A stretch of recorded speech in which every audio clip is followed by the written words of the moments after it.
Hello everyone, this is Priyanka and welcome back to pre explore. So आज हमारी class 4th की EVS में 4th class रहने वाली है। ठीक है, इससे पहले 3 क्लासेस में हमने डिस्कस किया था। आई होप आपने अब तक देख लिया होगा ना। नहीं देखा है तो ज़रूर देख लीजिएगा। चलिए शुरू करते हैं क्लास को।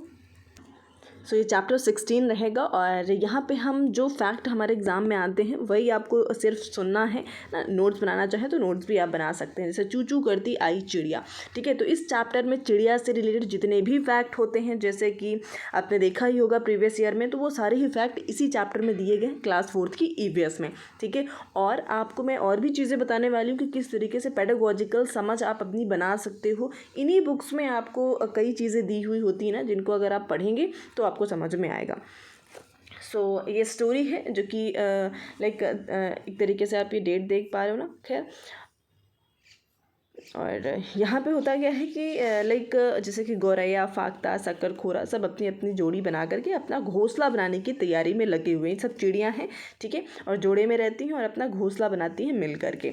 तो होता क्या है कि कुछ पंछियों ने अपने घोंसले बना भी लिए हैं और उसमें अंडे भी उन्होंने दे दिए हैं। और बच्चे क्या होते हैं, अंडे से बाहर भी निकल आए हैं। तो और जो उनके माता पिता हैं वो क्या करते हैं, कीड़े मकोड़े पकड़ के लाते हैं और अपने बच्चों को खिलाते भी हैं। अब नीचे स्टोरी जो लाइक अध्यापक के लिए ना, हमेशा ही आप अगर आप सेल्फ स्टडी कर रहे हो, खुद से बुक आपके पास है, पढ़ रहे हैं, तो इस पर ज़रूर ध्यान दीजिएगा। जो टीचर्स के लिए चीज़ें दी गई हैं, भाई आप एज अ टीचर ही तो एग्ज़ाम में बैठे हुए हैं ना, टीचर के व्यू से आपको चीज़ें देखनी है, तो ये आपके लिए इंपॉर्टेंट होता है और ये आप में पेडागोजिकल व्यू डेवलप करेगा। ठीक है, तो ये स्टोरी खैर यहाँ पे बताया गया है कि गिजू भाई बदेखा जो कि गुजरात में रहते थे और उन्होंने ही ये कहानी लिख करके एक पत्र के थ्रू बच्चों तक पहुँचाया था। ठीक है, जो कि पंछियों से रिलेटेड है। तो आप भी इस तरीके से चीज़ें कर करके क्लास में चर्चा करके बच्चों के साथ में कुछ इस तरीके की एक्टिविटीज़ करा सकते हैं। आगे क्या कहते हैं कि भाई यहाँ पे होता क्या है कि गोपाल भाई हैं और उनके घर वाली सड़क के किनारे, ठीक है, उनके घर वाली सड़क के किनारे बहुत सारे पत्थर हैं और इन पत्थरों के बीच में खाली जगह में जो कलचिड़ी होती है, जो पिक्चर में आप देख पा रहे हो, जिसे हम इंडियन रॉबिन कहते हैं। ठीक है, इंडियन रॉबिन से रिलेटेड फैक्ट दिए गए हैं यहाँ पे। इंडियन रॉबिन ने अंडे दिए हैं। बच्चू भाई ने मुझे वह जगह दिखाई। ठीक है, यानी कि ओवरऑल कलचिड़ी जो होती है अंडे कहाँ पे देती है, इंडियन रॉबिन जिसे कहते हैं, तो ये पत्थर वाली जगहों पे देती है। और इन्होंने दूरबीन से देखा ना, तो इन्हें क्या क्या दिखाई देता है कि घोंसला जो है घास से बना हुआ है और उसके ऊपर पौधे की नाजुक टहनियाँ, जड़ें, ऊन, बाल, रुई सब बिछा हुआ है। ठीक है, कलचिड़ी का घोंसला ऐसा ही होता है। आखिर उसके बच्चों को आरामदायक घर और बिस्तर चाहिए ना। और कलचिड़ी कौवे जैसा नहीं है। यानी कि कलचिड़ी से रिलेटेड फैक्ट आप यहाँ पे लिख सकते हैं, लिखना चाहें तो पॉइंट वाइज, कि कलचिड़ी का जो घोंसला होता है, पहली बात तो इसे हम इंडियन रॉबिन भी कहते हैं और इसका जो घोंसला है उसमें इन सभी चीज़ों का इस्तेमाल करती है। ठीक है, ताकि उसके बच्चे जो हैं सुरक्षित रहें। अब इन्होंने ये कहा कि वो कौवे जैसा नहीं होता है। कौवे क्या करता है कि कौवे के घोंसले में तो लोहे के तार और लकड़ी की शाखाएं जैसी चीज़ें नज़र आती हैं। ठीक है, जो कौवा है अपना घोंसला एक तो सबसे ऊंची डाल पे लगाता है पेड़ की, और दूसरी बात तो लोहे के तार, इन सभी चीज़ों का इस्तेमाल करता है।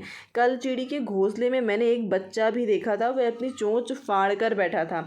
क्यों बैठा था? क्योंकि भाई जो कलचिड़ी है कहीं से उड़कर आई और बच्चे के मुंह में उसने कुछ रख दिया, कुछ कीड़े मकोड़े। जैसे ऊपर ही देखा कि बर्ड्स क्या खाते हैं, कूड़े मकोड़े खाते हैं। ठीक है, तो वही चीज़ ला करके उसने उसके मुंह में रख दिया। शायद कुछ छोटे छोटे कीड़े होंगे और तब तक शाम हो गई थी। कलचिड़ी भी अब अपने बच्चों के लिए साथ घोंसले में बैठ गई।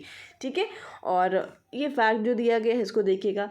तुम जानते हो कि कोयल जो है बहुत ही मीठा गाती है, पर क्या तुम्हें ये भी पता है कि वो अपना घोंसला बनाती नहीं है। ठीक है, अपना घोंसला वो कभी नहीं बनाती है। कौन?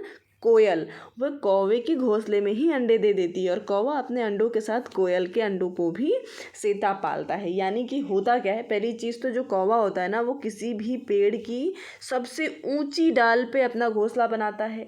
और दूसरा फैक्ट ये हो जाता है कि भाई इसने जो लाइक चीज़ें इस्तेमाल करी हैं तो काफ़ी हार्ड होती हैं, जैसे लोहे के तार और वगैरह। और कोयल क्या करती है, अपना कभी घोंसला बनाती ही नहीं है, वो कौवे के घोंसले में अंडे दे जाती है, क्योंकि ये भी काली होती है, कौवा भी काला होता है और वो पहचान नहीं पाता है। ठीक है, और कोयल के ही अंडों को अपना समझ के वो सेता पालता है।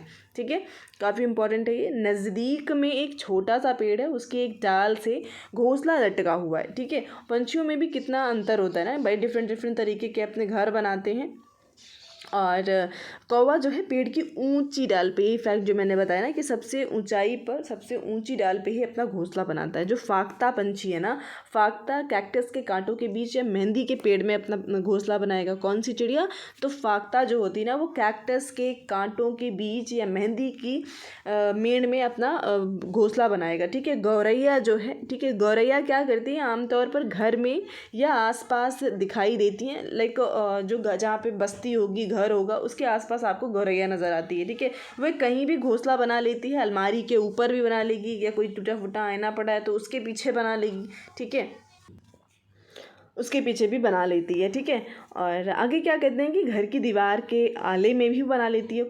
कबूतर जो होता है ना, पैरट्स भी कुछ ऐसा ही करते हैं। वो घोंसला ऐसे ही अपना घोंसला बनाते हैं, यानी कि पुराना मकान मिल गया, कोई खंडहर है, तो वहाँ पे कबूतर बना लेते हैं। अब बसंत गौरैया जो कि आपने पीछे देखा था, ठीक है, पिक्चर पीछे, यानी कि ये छोटी सी बसंत गौरैया इसे कहते हैं। अब बसंत गौरैया से रिलेटेड फैक्ट दिए गए हैं, इसको नोट डाउन करना चाहें तो कर सकते हैं।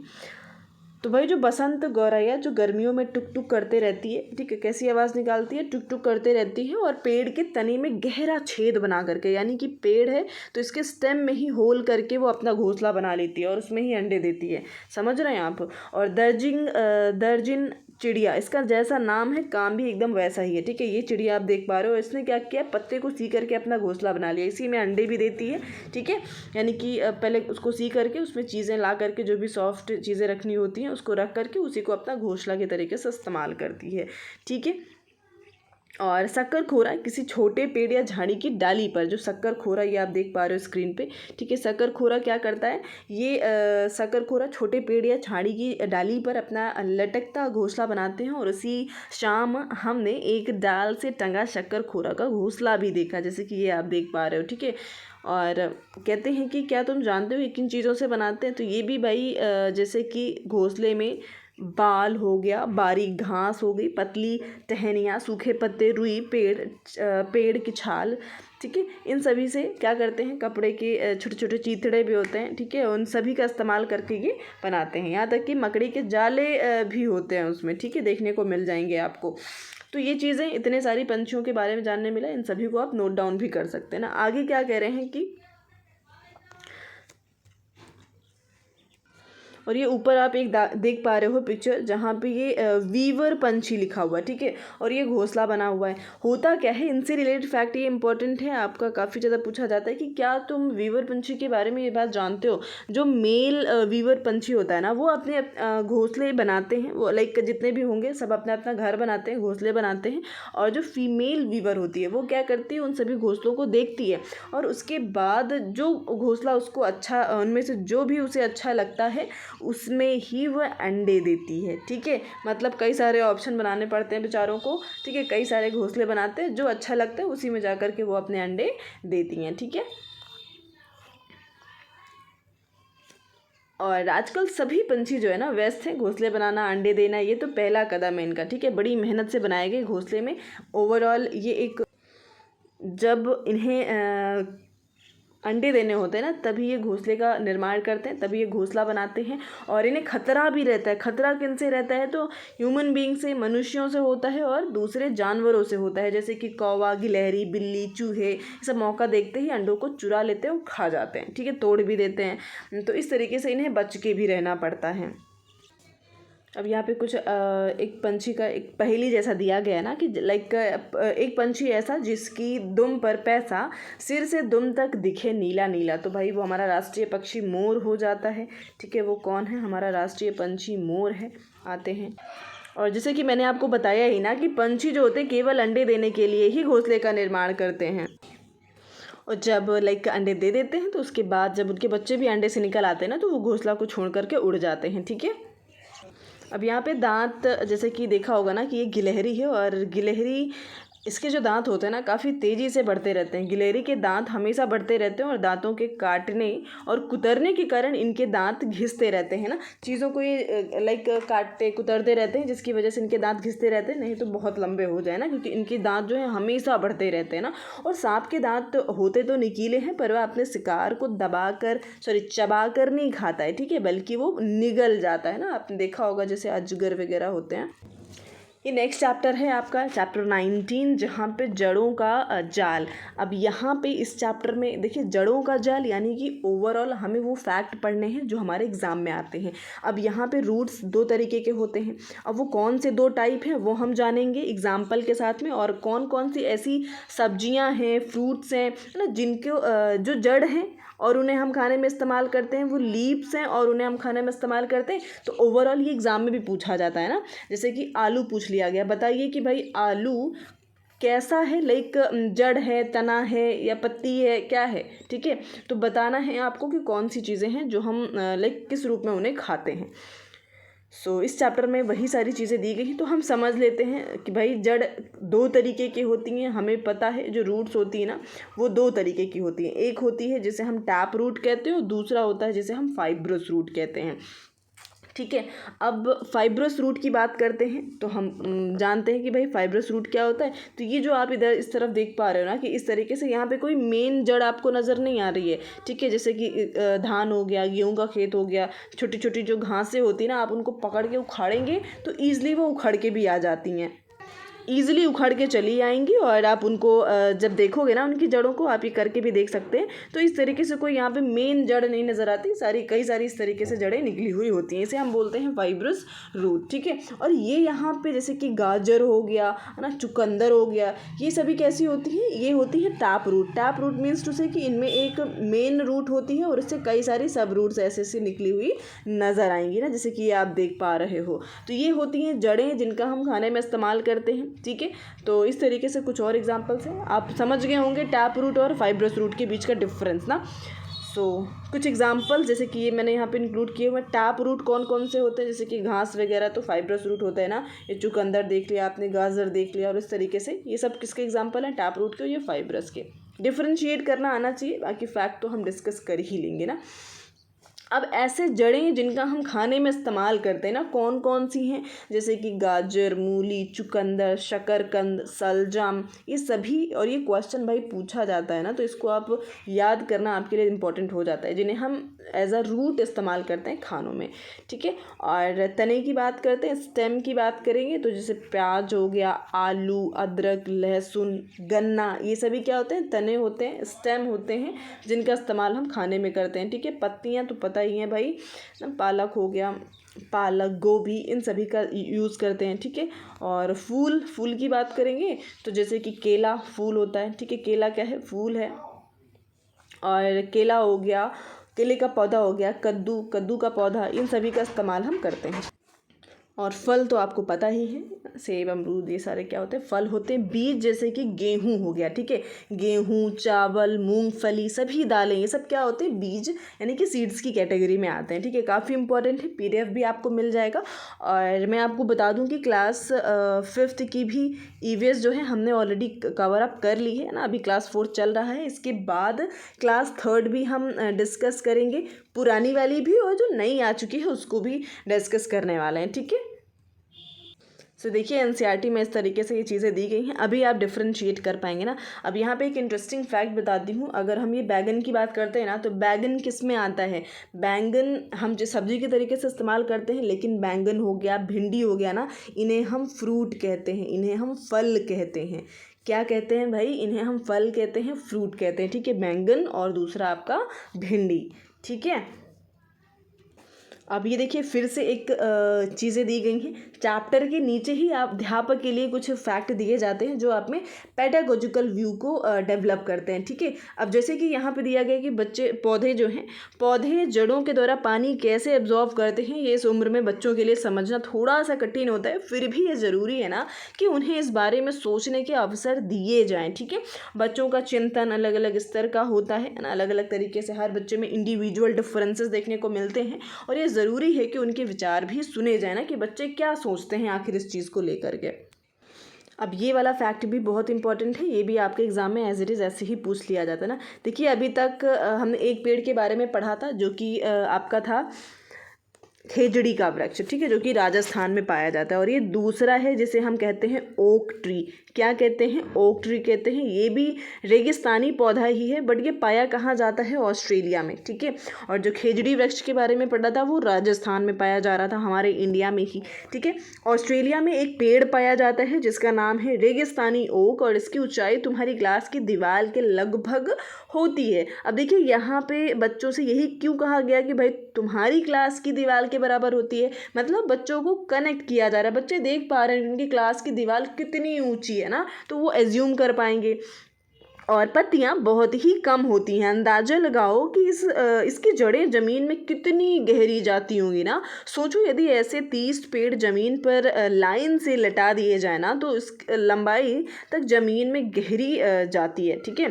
तो आगे क्या बोल रहे हैं कि इस पेड़ की जो जड़ें होती हैं, जब तक कि पानी तक ना पहुंच जाएं, ये पानी पेड़ के तने में जमा होता रहता है, ठीक है। यानी कि लाइक जो पानी होता है, पानी पेड़ के तने में जमा होता रहता है। और उस इलाके में रहने वाले लोग यह बात जानते थे, जब कभी इस इलाके में पानी नहीं होता तो वहाँ के लोग इसके तने के अंदर पतला पाइप डाल करके पानी भी निकाल लेते थे। तो भाई देखो कितना अच्छा पेड़ था। लाइक पानी एक तो रेगिस्तानी है, रेगिस्तान के इलाकों में पाया जाता है, तो वहाँ पे पानी की पहले से कमी है, ठीक है। वाटर पहले से कम है, और उस वाटर की कब लाइक इसकी जड़ें बहुत नीचे तक जाती हैं, डीप जाती हैं, और साथ में लाइक पानी को कलेक्ट करके रखती हैं। अगर लोगों को पानी की कमी महसूस होती है तो वो इसकी जड़ों में पाइप डाल करके पानी भी पी लेते हैं, ठीक है।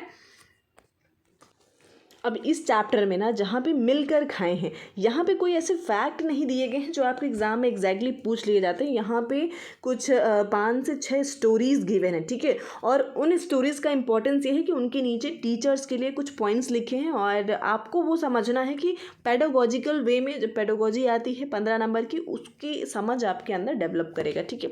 अब स्टोरीज जो है समरी में मैं आपको बता करके वो पॉइंट्स दिखा देती हूँ जल्दी जल्दी। देखिए ये क्लास में पार्टी, यहाँ पे कुछ बच्चे होते हैं जो मिल करके एक प्लान करते हैं कि भाई हम क्लास में पार्टी करेंगे इस तरीके से, ठीक है। और पार्टी के लिए सभी बच्चों ने आपस में बातचीत करी कि कौन क्या क्या ले करके आने वाला है, और ये सारी चीज़ें होती हैं। नेक्स्ट से वो क्या करते हैं, सैटरडे हाफ डे रहता है तो वो पार्टी करते हैं ना। तो अब यहाँ से टीचर क्या समझ रहा है, टीचर के लिए क्या निकल के आया ना, तो भाई कक्षा में पार्टी करवाने का एक कारण भाई क्या होता है ना, अगर आपसे पूछ लिया गया कि पार्टी करवाने का कारण क्या है, क्या बच्चे मज़े करें इसलिए? नहीं, उसके पीछे भी कोई ना कोई रीज़न होता है, ठीक है।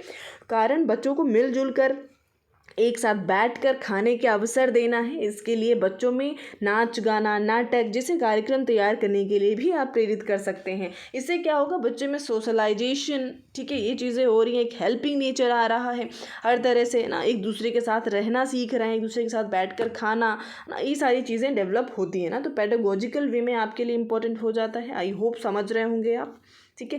नेक्स्ट है बिहू का त्यौहार। तो ये तो भाई इंपॉर्टेंट है ना। अब बिहू का जो त्यौहार है ये कहाँ पे होता है, तो ये मनाया जाता है आपका बिहू कहाँ पे, आसाम में।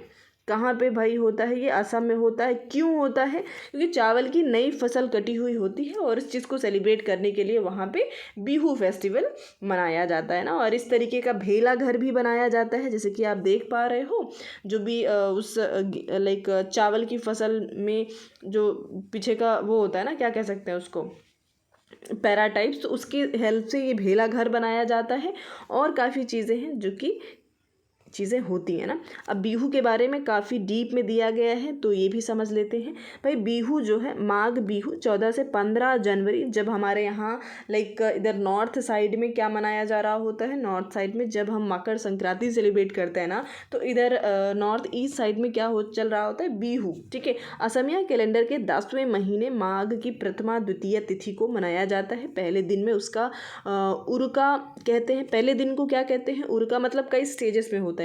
पहले दिन को उरुका कहते हैं। इस दिन अस्थायी शेड यानी कि छप्पर बनाते हैं, जैसे कि ऊपर आपने देखा, जैसे भेला घर कहा जाता है। और सामूहिक भोज का आयोजन भी करते हैं। बोरा असम में खाए जाने वाले चावलों की एक किस्म है। अब भाई बोरा समझ के ना आप, ये क्वेश्चन आता है, ठीक है, कि बोरा क्या है, तो बोरा एक चावल की किस्म है जो कि असम में पाई जाती है। ये फैक्ट आपके एग्ज़ाम में आए भी हैं, ठीक है, प्रीवियस ईयर में। जो पकने के बाद चिपचिपे हो जाते हैं और बच्चों को नक्शे में असम ढूंढने के लिए प्रेरित करें, ठीक है, इस तरीके से। लाइक मैप भी आपको अच्छे से क्लियर होना चाहिए, तभी तो आप बच्चों को भी प्रेरित करेंगे ना। इस मौके पर असम में कुछ विशेष प्रकार के वस्त्र हैं जो वहाँ के लोग पहनते हैं ना, जैसे कि ये आप देख रहे हैं, ज़्यादातर औरतें जो होती हैं पाट और मूंगा की मेखला चादर पहनती हैं, ठीक है, पाट और मेखला चादर पहनती हैं, मूंगा की मेखला चादर, ठीक है। तो इस चीज़ को आप नोट डाउन कर लेंगे कि असम में बिहू के टाइम पर लोग इन चीज़ों को पहनते हैं, ठीक है। और ये देख पा रहे होगे ना, जो बच्ची ने देखो पहना हुआ है, कुछ इस तरीके से चीज़ें पहनते हैं। अब मिड डे मील आया ना, अब मिड डे मील का क्या पर्पस हो सकता है, अब इसको शुरू करने के कई सारे पर्पस होते हैं। अब क्या चीज़ें हैं, किस तरीके से, ये आप पढ़ करके आप काफ़ी कुछ समझ पाएंगे कि साथ हम खेलें। बच्चे जब खाने बैठते हैं मिड डे मील में तो ये चीज़ें पढ़ते हैं ना कि साथ हम खेलें, साथ हम खाएं, साथ करेंगे अच्छे काम और रहें हम हरदम साथ। तो ये आप में पेडागोजिकल वे ला रहा है कि बच्चों को आप अगर मिड डे मील हो रहा है तो बच्चों को आप इसलिए प्रिपेयर कर रहे हो ताकि उनके अंदर ये सेंसिटिविटी आए भाई कि हमें सबके साथ मिलजुल करके खाना पीना चाहिए, ठीक है। आपने देखा होगा कि ऊंच नीच और इस तरह की चीज़ें होती हैं जो बच्चों के दिमाग में आ जाती हैं, ठीक है, तो उसको आप ओवरकम कर सकते हैं। और दूसरा पर्पस क्या था, तो भाई दूसरा कुछ इस तरीके से था ना कि बच्चे, हमारे देश के बहुत से बच्चे ऐसे हैं ना जिन्हें भरपेट खाना नहीं मिलता है। इसमें कई बच्चे तो स्कूल बिना खाए जाते हैं, ठीक है, खाली पेट ही पहुंच जाएंगे, जिसके कारण उनका पढ़ाई में मन नहीं लगता है, ठीक है। फिर भूख में पेट में भूख लगी हुई है तो पढ़ाई में मन कैसे लगेगा बेचारे को, ठीक है। तो कुछ साल पहले हमारे देश की सबसे बड़ी अदालत यानी कि सुप्रीम कोर्ट ने एक बहुत बड़ा फैसला सुनाया, जहां पे कहा गया कि कक्षा 1 से 8 के स्कूलों में सभी बच्चों को पका हुआ गर्म खाना और पौष्टिक आहार देना चाहिए, ठीक है। और ये जो है सभी बच्चों का अधिकार है, बच्चों का सभी का क्या है, ये भाई जन्मसिद्ध अधिकार है। इस वजह से मिड डे मील शुरू किया गया था। तो दो पर्पस आप समझ गए होंगे कि क्यों और क्या सेलिब्रेट किया जाता है। नेक्स्ट मोस्ट इम्पॉर्टेंट चैप्टर है आपका दुनिया मेरे घर में। अब दुनिया मेरे घर में यहाँ पे भी एक्चुअली जो मैंने पहले क्लास में पहले चैप्टर में आपको बता दिया ना कि 5 से 6 स्टोरीज, तो एक्चुअली वो इस चैप्टर में है। वो एक स्टोरी छोटी सी उसमें भी गिवन थी, बट यहाँ पे आपको 5 से 6 स्टोरीज दी गई हैं। और जैसे कि बच्चे हैं, बच्चों में सेक्सुअल जो एक अवेयरनेस है कैसे आप बना सकते हैं ना, अगर बच्चा कुछ ऐसा फील कर रहा है तो एज अ टीचर आपको क्या करना चाहिए ना, तो उन सब चीज़ों के बारे में बात करी गई है ना। जैसे कि नोक झोंक, यहाँ पे होता क्या है कि पूरा घर, आपके साथ भी कभी ना कभी हुआ ही होगा कि सब एक साथ बैठते हैं और सबको कुछ अलग अलग अपना है जो टीवी में देखना होता है ना, इस चीज़ को लेकर के घर में बहस होती है हर एक ना। कोई कह रहा है कि बच्चे कह रहे हैं मुझे गेम्स देखना है, पापा बोल रहे हैं कि भाई मुझे न्यूज़ चैनल देखना है या कोई गेम का चैनल देखना है, और घर के जो फीमेल्स होती हैं उन्हें कुछ टीवी सीरियल देखना होता है ना। तो इस चीज़ पे लेकर के जब बातचीत होती है तो भाई यहाँ पे आप क्या करेंगे ना, बच्चों को किस तरीके से आप सेंसिटिव बना सकते हो, ठीक है। अब एक स्टोरी वो आपने देखी, दूसरी स्टोरी क्या होती है ये आप देख रहे हैं अलग क्यों। भाई अलग क्यों का मतलब क्या है, अब यहाँ पे स्टीरियोटाइपिंग की बात करी गई है। स्टीरियोटाइपिंग ये दूसरी स्टोरी हो गई आपकी, जहाँ पे होता क्या है कि ये आप देख पा रहे हैं, जहाँ पे कुछ लड़के खेल रहे हैं, वो खेल ही रहे हैं और जो लड़की है इसको घर जाना पड़ रहा है ना। क्यों?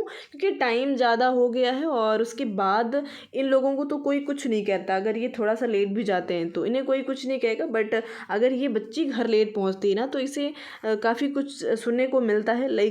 तो ऐसी चीज़ है ना कि भाई लड़के और लड़कियों के लिए अलग अलग नियम क्यों, ठीक है, उसके दिमाग में ये चीज़ आती है। तो ये यहाँ पे भी स्टीरियोटाइपिंग ही तो है भाई एक तरीके से ना, कि लड़कियों के लिए अलग रूल्स होते हैं, लड़कों के लिए अलग रूल्स होते हैं। तो आप इस चीज़ को लेकर के बच्चों में कैसे सेंसिटिविटी ला सकते हो, इससे रिलेटेड भी एक फैक्ट आपके दिमाग में आना चाहिए, ठीक है। नेक्स्ट है पिल्लू मामी। अब यहाँ पे आप बच्चों में एक नैतिकता ला सकते हो, सच्चाई का व्यू ला सकते हो ना। जैसे कि यहाँ पे बहुत सारे बच्चे हैं, एक आंटी हैं और ये कुछ चीज़ें हैं जो यहाँ पे परचेज करते हैं ना। और होता क्या है कि गलती से इन्होंने क्या किया, गलत कैलकुलेशन किया और इन्होंने पैसे कम लिए, ठीक है। बट बच्चे खुश हो गए, कह रहे चलो अच्छा हुआ ये हुआ। लेकिन आंटी ने क्या किया, अब यहीं पे आप सिखा सकते हैं बच्चों को सही और गलत, ठीक है। कि नहीं भाई उसको प्रॉपर कैलकुलेशन कराया और कैलकुलेशन करा करके उन्होंने रुपए दिए ना। तो ये सारी चीज़ें हैं जो स्टोरीज़ हैं छोटी छोटी, और वो बच्चों से रिलेटेड दी गई हैं, ठीक है। मैं क्या करूँ? अब भाई ऐसी चीज़ है ना, यहाँ पे ऐसी सिचुएशन है, आपके साथ भी कभी ना कभी हुआ होगा कि आपके घर वालों ने बोला होगा कि भाई आपके कुछ दोस्त हैं, पर उनसे दोस्ती तो रखो, पर उनके घर का कुछ खाना पीना नहीं, ठीक है। क्या कहते हैं भाई कि उनके घर का आप कुछ खा पी नहीं सकते हो ना। तो यही चीज़ होता है इस बच्चे के साथ में, ठीक है। इस बच्चे के साथ में होता क्या है कि अपनी दादी माँ से प्यार करता है काफ़ी, दादी माँ भी उससे काफ़ी लगाव रखती हैं, और उन्होंने साफ साफ कहा था कि ठीक है तुम इनसे दोस्ती तो रखो इन दोनों से, लेकिन इनके घर का खाना पानी कभी मत खाना, ठीक है।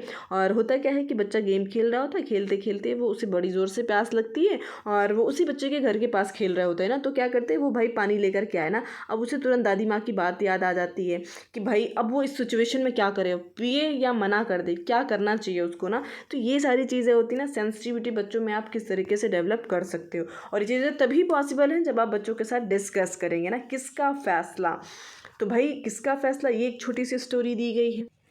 अब यहाँ पे होता क्या है कि लाइक कोई बच्चा है, ढूंढूं, जो कि कोई बच्चा क्या मतलब बड़ा है मान के चल सकते हैं, वो कुछ बिजनेस शुरू करना चाहते हैं और उससे रिलेटेड स्टोरी दी गई, ठीक है।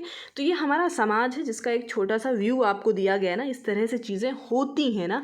अब यहाँ पे इन उदाहरणों के द्वारा बच्चों का ध्यान इन बातों की तरफ खींचा जा सकता है जो हमारे परिवार और समाज में सामान्यता होती हैं, ठीक है। अब इन स्टोरीज़ के थ्रू बच्चे पढ़ेंगे, उनके दिमाग में क्वेश्चंस आएगा, बिल्कुल ऐसा भी उनके साथ होता है, ठीक है। इन सभी बातों का हम पर गहरा असर होता है एक तरीके से, ठीक है। और बच्चों को इन बातों के बारे में सोचने और स्वयं के विचार बताने या बनाने के लिए प्रोत्साहित करना चाहिए आपको। उनके विचारों पर कक्षा में चर्चा करवाई जा सकती है, ठीक है। कि मतलब बच्चे क्या सोचते हैं इन सब चीज़ों को लेकर कि बच्चे क्या करना चाहिए उस स्थिति में ना, कि भाई उसने पानी दिया तो क्या उसको पीना चाहिए या नहीं पीना चाहिए, बच्चे क्या सोचते हैं।